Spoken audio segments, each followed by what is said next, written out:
Hola, ¿qué tal? ¿Cómo están? Bienvenidos a un capítulo más de Inteligencia Educativa, el podcast de Uno I. Yo soy Rodrigo Cosío y es un gusto para mí recibirlos en esta ocasión en que vamos a estar hablando de un tema muy importante, muy urgente, muy relevante. De pronto lo escuchamos demasiado, quizá en las noticias, y a lo mejor ya hasta nos hemos vuelto insensibles al tema porque es algo tan cotidiano, estamos tan acostumbrados a escucharlo. Pero hoy vamos a analizar el tema un poquito más en profundidad con una persona que se especializa en una rama del diseño que se vincula mucho a este tema, que se llama sostenibilidad. Y nuestra invitada el día de hoy es Natalia Silva. Bienvenida, Natalia. Les presento a Natalia. Ella es diseñadora de modas y, bueno, es mexicana y su enfoque está en la sostenibilidad. Esto es algo muy interesante. Vamos a ir explorando por qué, van a ver en un momento más. Bajo esta idea creó en 2019 el taller Long Clothes Rehab, que ofrece servicios para prolongar la vida de la ropa. Es egresada de Centro, donde también estudió la especialidad en diseño del mañana, con enfoque en los futuros del lavado de ropa en 2040. Actualmente coordina la licenciatura de diseño textil y moda en Centro, colabora escribiendo en algunas revistas y ofrece conferencias sobre la importancia del cuidado de la ropa como una idea sostenible. Y dice su biografía que es muy probable que en este momento esté tomando café, y yo puedo corroborar que eso es verdad. En este momento está tomando café. ¿Cómo estás, Natalia? Bienvenida a Inteligencia Educativa. Muy bien, Rodrigo. Muchas gracias. Un gustazo tenerte por acá. Igualmente, gracias. Qué bueno. Oye, Natalia, platícanos. Qué interesante mezcla de conceptos. El diseño de modas con la sostenibilidad. Cuéntanos cómo surgió esa conexión, por qué te interesaste en enfocar tu disciplina de esa forma. Cuéntanos un poquito.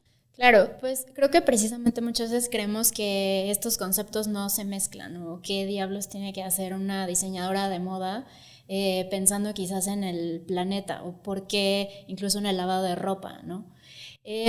Lo que sucedió en mi caso pues fue que pues hace muchos años, cuando yo decía en mi casa que quería ser diseñadora, sobre todo en México, es como, bueno, ¿por qué vas a hacer eso, no? ¿De qué vas a vivir? Claro. Entonces, y creo que más pues que mi familia quisiera detenerme, o sea, que pensaran que me estuviera haciendo algún daño, pues como que va más de lo que tenemos pensado aquí en México, que son las profesiones formales, ¿no? Y lo que nos va a hacer, no sé, como... ¿Qué querían que estudiaras en tu casa? Mi mamá quería que fuera psicóloga. Ok.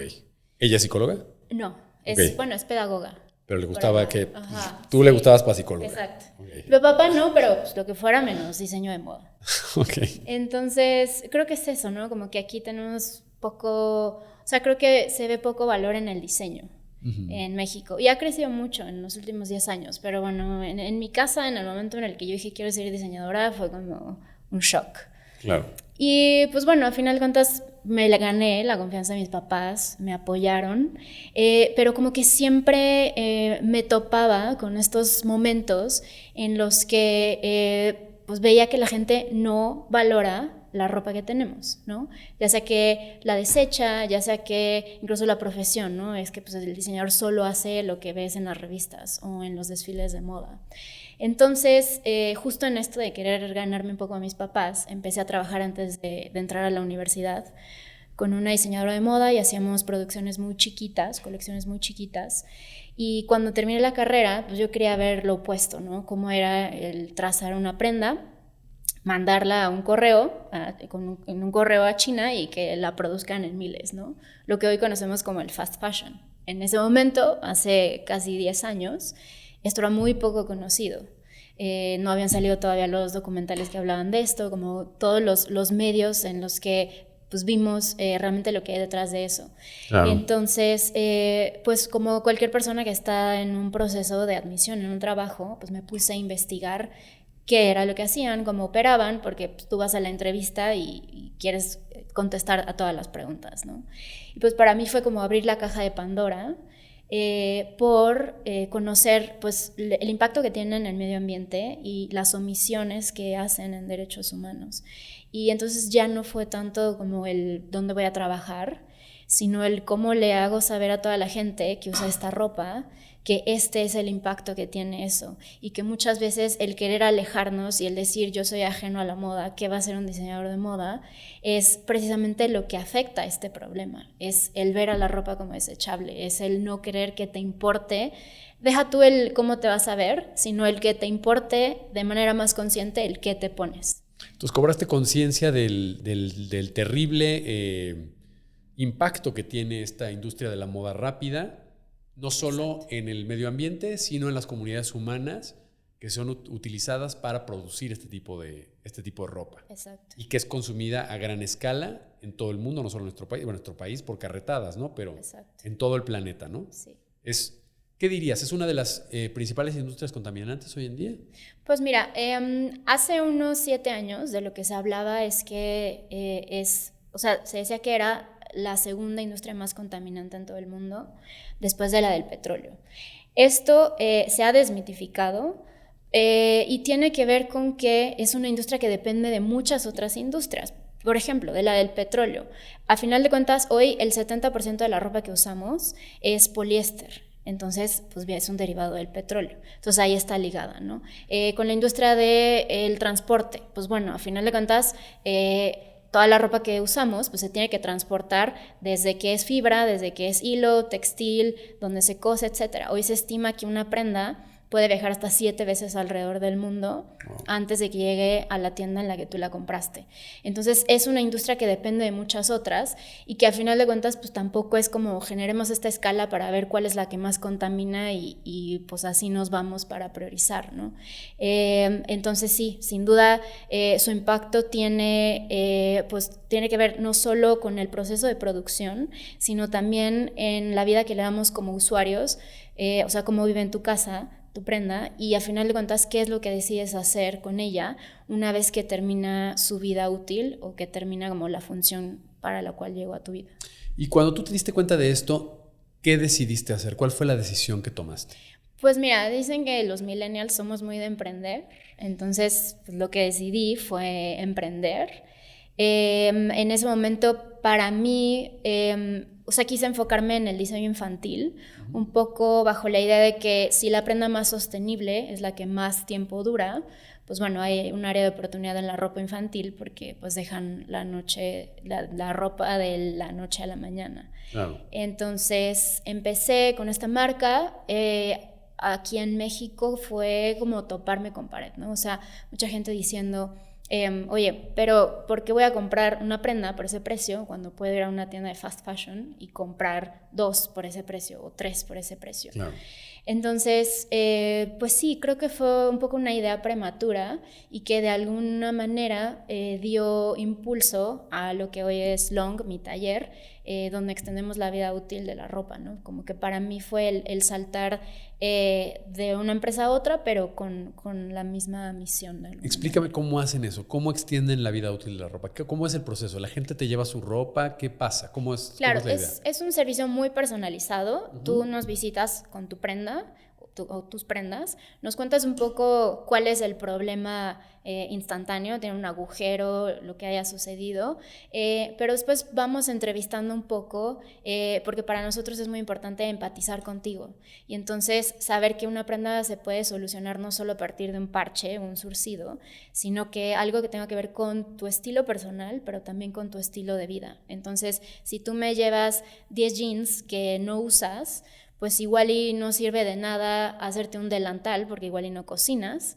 claro. Pero si usas muchas chamarras, entonces te va a ser más útil tener una chamarra. Entonces conviertes los jeans en chamarras. Exacto. Wow, qué por interesante. Poner un ejemplo. Por poner un ejemplo. Qué interesante. Sí. ¿Cuántas personas trabajan contigo? Somos 7 personas. Wow, qué bien. ¿Cuánto tiempo llevan? 3 años, poquito más de 3 años. 2019 fundaste. Así es, sí. Wow, les atravesaron la pandemia. Justamente, la verdad nos fue bastante bien porque la gente estaba en casa como viendo la ropa del closet y sacando y creo que también... o sea, les vino bien porque la gente, claro, estaba en su casa revisando lo que tenía el closet, cosas que no se habían puesto en años. Sí, y creo que como que si volvemos un poco a esos primeros meses de pandemia, este mensaje de la sostenibilidad se volvió un poquito más fuerte, ¿no? Como que vimos como incluso en Europa había lugares donde habían ya regresado los delfines, o sea, como que se frenó el mundo, el cielo en China volvió a ser azul y como que por un momento volvimos a pensar en qué estrategias necesitábamos para tener ese mundo limpio, ¿no? Se olvidó muy pronto, un poco, sí, pero creo que como que ese mensaje también fue muy, muy oportuno para que la gente, sobre todo aquí en México, como te decía, traíamos un poco una racha de que había sido difícil entrar para todos los productos de circularidad, de cero desperdicio, y se convirtió como en un buen momento.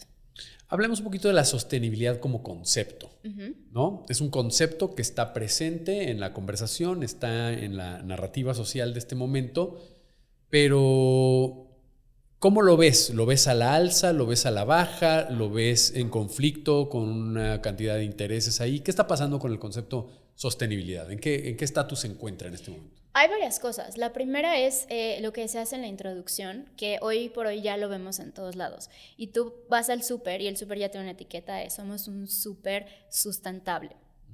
Y entonces vas por todos lados, y en las boutiques, y hay velas sustentables, y ya todo es sustentable, y ya todo es muy feliz.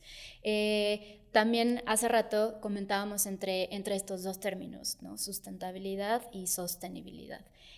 Sí, de alguna manera, pues lo más apropiado es referirnos a ella como sostenibilidad.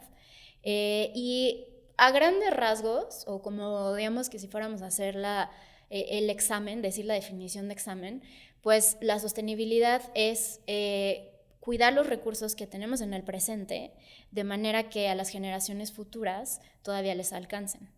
Y esto para mí es como más sencillo explicarlo como si tú hicieras el súper en domingo y entonces pues ya te surtes de todo lo que necesitas, pero ¿qué pasa cuando llegas a tu casa y quizás el domingo en la tarde mientras ves películas pues ya te acabaste como la mitad del pan y las papas y la mitad de la leche? Pues lo que va a suceder es que martes, miércoles ya no vas a tener eso.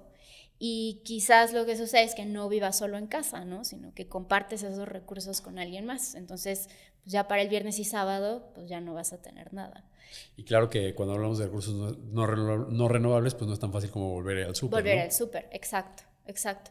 Entonces, eso es como un poco a grandes rasgos para establecer un poco a qué nos referimos con sostenibilidad. Ok. La sostenibilidad también de repente la ligamos mucho al medio ambiente. Entonces, hablamos de sostenibilidad y es no contaminar. Pero la sostenibilidad tiene 3 pilares y son el económico, el social y el medioambiental. Entonces, pues sí, de nada sirve el, no sé, cuidar los recursos naturales cuando igual y no hay equidad social en muchos aspectos. Igual y no hay un crecimiento económico sostenible. Entonces, es importante que esos 3 pilares estén garantizados, pues para que a futuro pues gocemos de los mismos recursos todos quienes habitamos este mundo. ¿Puedes repetir los pilares? Claro, económico, social y medioambiental. Ok. Entonces, ¿cómo está hoy? Pues bueno, creo que ha crecido muchísimo el mensaje, como te decía, lo vemos por todos lados. Y como lo que platicábamos, ¿no? Igual y no veríamos a la moda como algo totalmente ligado a la sostenibilidad, pero afortunadamente ya cada vez más industrias están encaminándose hacia allá y están viendo pues de qué manera ligarse a eso. Ahora, creo que sigue siendo de repente un poco un mensaje que está en tendencia y eso hace que de repente caigamos en el greenwashing, ¿no? Exactamente. Esta pues técnica para hacernos creer que una empresa tiene las prácticas que deberían tener, que le acerquen a la sostenibilidad, pero a final de cuentas resulta ser solo un mensaje de marketing. Exactamente.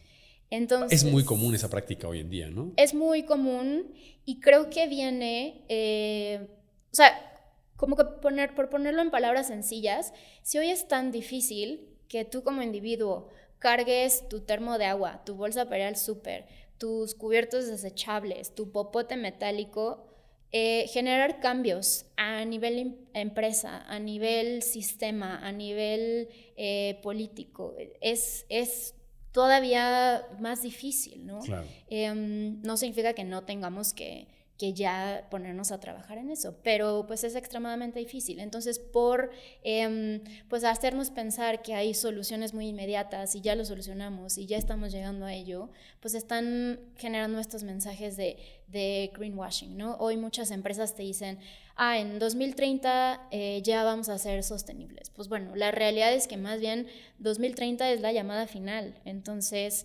pues como que de qué sirve que en 2030 llegues a la meta, arrastrando ahí, como rasgando la meta, si Sí. la estimación es que pues ya va a ser otro planeta totalmente distinto, Claro. ¿no? Oye, bueno, Natalia, ¿y qué podemos hacer al respecto? ¿Qué posibilidades le ves a la sostenibilidad para que realmente alcance las metas que se ha propuesto, que realmente se logren los cambios que tenemos que lograr? En tu opinión, en tu mente, tú que te dedicas a esto, tú que piensas en esto constantemente, ¿qué ves en el panorama? ¿Cuáles son los chances de la sostenibilidad?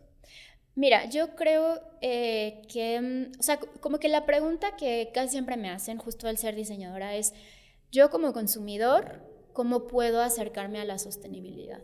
Y creo que lo primero es entenderte como no solo un consumidor, ¿no? No solo eres una persona ahí que va comprando por la vida. A final de cuentas, pues, ¿qué más puede ser, no? Igual eres un profesionista. En mi caso, pues en algún momento me topé con la sostenibilidad y dije, bueno, yo soy diseñadora, pues por ahí le voy a entrar. Soy al mismo tiempo docente, soy al mismo tiempo emprendedora, soy pues una persona, una ciudadana mexicana, ¿no? Lo integraste a tu persona, a tus valores y a tu modus vivendi. O sea, tú dijiste, yo voy a integrar este concepto en todo lo que hago, en todas las dimensiones de mi vida, y lo voy a poner como un principio rector de mi vida, vamos a decirlo Exacto. así. Entonces, creo que sí tiene que ver con que acercarte a la sostenibilidad, pues sí, propiamente no es llevar tu bolsa al súper, pero sí entender de qué otras maneras puedes compensar lo que haces. Puedes aportar a esto que estás encontrando que es un problema significativo en todo el planeta. Hoy ya es una crisis ambiental declarada. Entonces, creo que tiene que ver más con eso, saber cómo tú, que ya te diste cuenta de este problema, puedes aportar a esto y desde qué lugares. La mayoría de todos estos problemas pues son bastante complejos y no van a estar solo en tus manos y no los vas a cambiar ciertamente por cambiar solo un hábito. Pero creo que sí es necesario que en conjunto cambiemos pues, de todos los vértices de los que podamos. Claro. Oye, ¿y es suficiente el esfuerzo individual? ¿Es suficiente que los individuos como tú, como yo, tomemos conciencia o es necesario algo más? Sin duda es necesario algo más. Sin duda hoy es necesario el marco legal, es necesario ponerle estas regulaciones a las empresas, es necesario que realmente quienes son las personas que más contaminan, bueno, las personas y las empresas que más contaminan, pues tengan límites, ¿no? Hoy aplica un poco como este 80-20, ¿no? Hoy precisamente los países del G20 son quienes contribuyen en un 80% a las emisiones de carbono. Así es. Entonces, pues sucede eso, ¿no? Muchas veces pues son las grandes potencias, son las clases acomodadas, las grandes corporaciones. Las grandes corporaciones, las que contribuyen más. Entonces, sin duda hay ahí que equilibrar un poquito la balanza porque está muy cargada y es muy claro quiénes son quienes más están contribuyendo a esto. Sin embargo, creo que pues tiene mucho poder el cambio social y que, pues sí, como individuos busquemos estos cambios y estos ajustes que podemos hacer en nuestro día a día. Quizás no vaya a regular tanto esa balanza, pero creo que es más bien eso, ¿no? En los cambios sociales que podemos aportar y en cómo podamos, pues no sé, comunicar a la otra persona por qué es importante esto, comunicar a las siguientes generaciones, porque creo que, pues sí, un poco el mensaje de Greta Thunberg, ¿no? Pues son esas generaciones las que se van a llevar todo este problema y así las que siguen y las que siguen. Perfecto. Pues, ¿qué te parece que dejamos aquí la primera parte de nuestra conversación? Cerramos esta primera parte y volvemos a la segunda parte para tratar de aterrizar estas ideas en el proceso educativo. ¿Qué qué tipo de proceso podemos hacer los que nos dedicamos a la educación, no solo para transmitir un mensaje a las siguientes generaciones, sino para insertar estos principios, formar estos hábitos, crear esta cultura. ¿Te parece? Perfecto. Perfecto. Queridos podcast, escuchas, el tiempo cuando platicamos con gente interesante se va como agua, es una cosa así, y esto se nos ha ido de volada. Así que vamos a cerrar aquí la primera parte de nuestro podcast. Para ustedes eso significa que aquí termina el episodio y nos vamos a ver hasta el próximo martes. Yo me quedo aquí con Natalia y ustedes verán la segunda parte de esta conversación el siguiente martes. Gracias por escucharnos y nos vemos el próximo martes en Inteligencia Educativa.